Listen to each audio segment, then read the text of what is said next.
A day of reckoning for Donald Trump as jurors find him guilty on all charges in the hush money case. The former president is the first in U.S. history to be convicted of a felony. He is expected to appeal the verdict.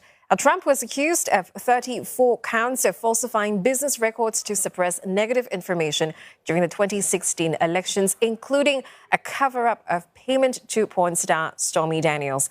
He will be sentenced on the 11th of July and faces a maximum sentence of 4 years in prison per count and/or a fine. Trump slammed the verdict and claimed he is being treated unfairly. This was a rigged, disgraceful trial. The real verdict is going to be November 5th by the people. And they know what happened here, and everybody knows what happened here.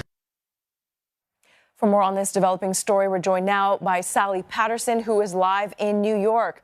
Sally, the former president there, he was lashing out at the court process. Can you tell us what happens next?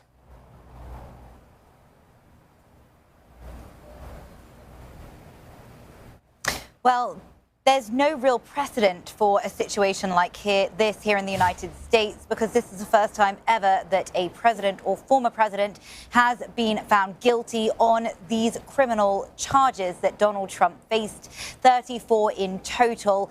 They looked at alleged, now convicted, falsifying business records in the lead up to the 2016 presidential election. Now, Donald Trump was not thrilled to hear the news, as I'm sure you'd imagine. He, like the rest of us, had been waiting for the past 2 days as the jury deliberated in its closed room. A couple of times, people came out to ask for clarification on certain bits of rulings or for a repeat of some of the testimony that's been delivered over the past 5 weeks here.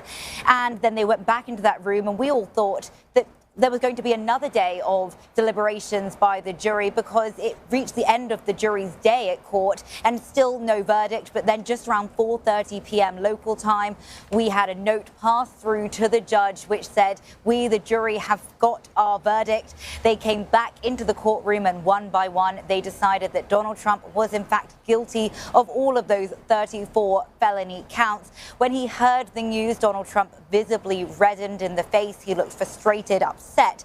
He was with his son Eric, who also looked upset. The two of them shook hands before leaving the room. Outside, Donald Trump addressed the world's media, which has been gathered here for the past month and a half, waiting to hear whether this historic trial was going to end with a guilty verdict, and indeed it has. Trump said that the whole country is being rigged right now. He said this was done by the Biden administration in order to wound or hurt an opponent, a political opponent. Now, we have heard from Biden as well. We've heard from his administration, who said that they respect the rule of law. And they said they had no further comment, but we did see an email sent out by the Biden campaign saying there's only one way to keep Donald Trump out of the White House, and that is really voting for the current president of the United States. Sally, the verdict no doubt also raises questions over the presidential race. How will this affect Trump's bid for the White House?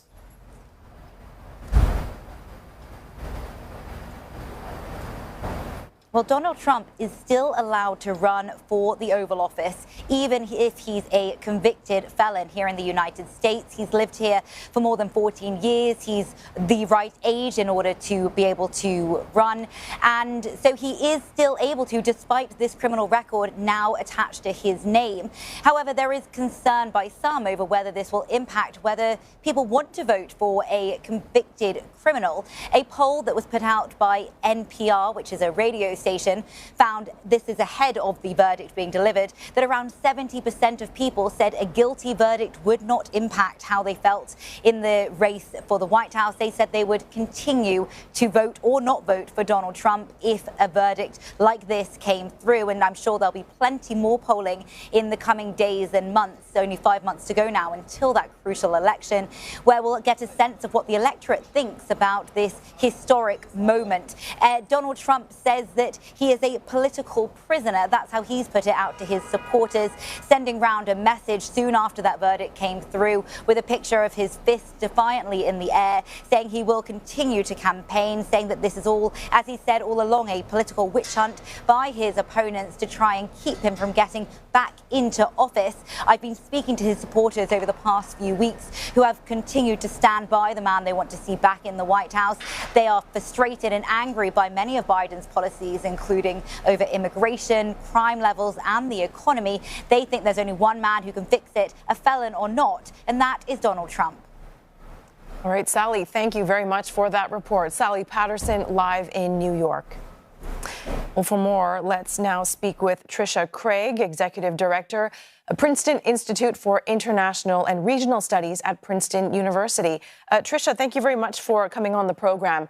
So the verdict, it came on the jury's second day of deliberations. First off, what's your initial reaction to this guilty verdict and how long jurors took to come to this conclusion? Hi, good morning. Well, this is certainly a big day in the U.S. As your New York correspondent mentioned, this is the first time in history that a president has been declared a felon. I think that it was a quick verdict, and it was also a unanimous verdict. And I think one of the things that does is it tends to undercut a bit Trump's claim that this was all political, that he's being railroaded. I mean, this was, a jury of his peers that both sides had a hand in selecting, and so I think the rapidity and the sort of definitiveness of this does not work to his advantage. Well, our sentencing phase is next. This is largely controlled by Judge Juan Merchan. What are the considerations that he is likely to take into account here? I mean, this is uncharted waters for the U.S., the criminal conviction of a former president. Indeed. So the sentencing is set for July 11th. I think what we're going to see, however, in the next couple of days and weeks is a push by the Trump team to move that sentencing, hopefully on their part, until after the election. Judge Merchan is a kind of no-nonsense judge. There's the sense that he will want to move this along. However, he also has to be very careful because, as we heard from that clip that we played from Donald Trump talking about, how corrupt the judge is. He has been throughout the trial really sort of speaking very badly of the judge, of the process. There have been gag orders. Those gag orders are now over, and so I suspect that we'll hear a lot of sort of impugning the judge's character. One of the things that the judge, on one hand, of course, it will really annoy the judge, but on the other hand, he will have to be sure to be seen as an impartial judge. If the sentencing happens on the 11th and does not get moved until after the election, I think there are a couple of things that we'll look for. One is that, yes, this was 34 verdicts. Every count he was found guilty on, but we have to remember that these are the kind of lowest level felony charges. And so fines and probation, I think, are an option. And one of the things that anyone like Trump, who is older, who's never had a conviction before, those all work in his favor. And of course, I think, we can't ignore the politics around sentencing Trump to jail in terms of how his supporters are likely to react. Of course, we shouldn't take that into account, but I think that is something that will be in the back of people's minds. In terms of sentencing, what potential punishment are we looking at? Is it fines, probation, possibly jail time? Possibly jail time. Given his age and his lack of criminal record, fines, probation, but also even if incarceration were sort of on the table, he could always be sentenced to home confinement. And I think that those are going to be certainly options that the judge considers. Well, at the same time, we know that his team will definitely appeal. What kind of defense are they likely to put out? How long could an entire process take? And yeah, basically, what will his defense team likely say? We absolutely know that Trump will appeal. They have already signaled that. The team has 30 days to let the court know that they will file the appeal, and then they have 6 months to actually get the full appeal in. So that the appeal process is really likely to go beyond November 5th, which is when the election is. They will be pointing to the sort of witnesses that were called. They'll be pointing to they'll take issue with some of the documents that were there. But I think what the appeal process will definitely how it will really be impactful is that it is really likely to go beyond the date of the election. So coming up to the election, we're not going to have the sort of certainty of closure of this trial. Biden's team, they're saying, look, no one is above the law. How do you expect Biden's campaign to react to this result? Do you expect them to leverage it for their benefit? If they do, how effective would that be?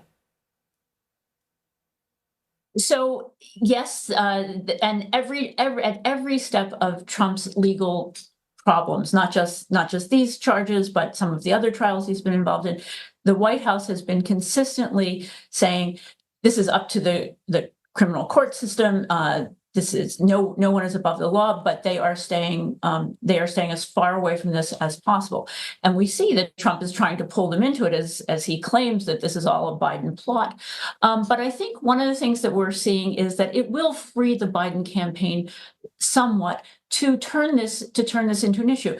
For the past year and a half, we have seen the Biden administration often effectively talking about the threats to American democracy and how the sort of great history of the U.S. is really being put to the test, is under fire from Trump and his supporters. I think that will only go so far. We know two things. One is this is not really going to move the needle a whole lot. Polling just last month, a hypothetical shift of the population, if a guilty verdict were to happen, only really shows the point spread moving about 2 points, right? So and that's well within the margin of sort of where they are fighting. So in terms of this does not give Biden a huge boost. I think what electors really care about are still the things that the Biden administration has not been great on. They care about inflation. They care about where the economy is going. Those are the kind of things that the Biden administration is going to have to really push on. But they will be freed up a little bit, I think, to amplify that message of the threats to American democracy. Just yesterday, for example, we saw Robert De Niro outside the courthouse. He's been campaigning for the Biden administration. He was warning that another Trump administration means the end of American democracy. So we'll certainly, I think, also see some of the Biden proxies out there using this to their advantage. Yeah, and I'd just like to quickly follow up on that, on the Trump camp. I think this case just have, the complete opposite effects, such as, could we see his supporters really galvanize, see more donations flow into his campaign, and also what happens to swing states, undecided states? Your point about fundraising is absolutely on the mark, and it's incredible. Donald Trump has really effectively used his legal troubles as a fundraising strategy. When jury selection happened, both the Trump campaign and the Republican National Committee were able to leverage that, and they raised about $75 million. So we will definitely see fundraising on the back of this verdict. In terms of where this is going to play, I think what the Biden administration or the Biden campaign, sorry, not the administration, what the campaign will really need to do is go after those, what we might call like the Nikki Haley voters, right? People who don't necessarily go all in for Trump, but they're probably are they convincible to either stay home or to vote for Biden? Those are the people that are going to be key, and they will be targeted in those 5 swing states that are really ultimately going to determine the election. Places like Ohio, Pennsylvania. Right. Okay, Trisha, I really appreciate your time breaking this down for us. Trisha Craig, the Executive Director at Princeton Institute for International and Regional Studies at Princeton University.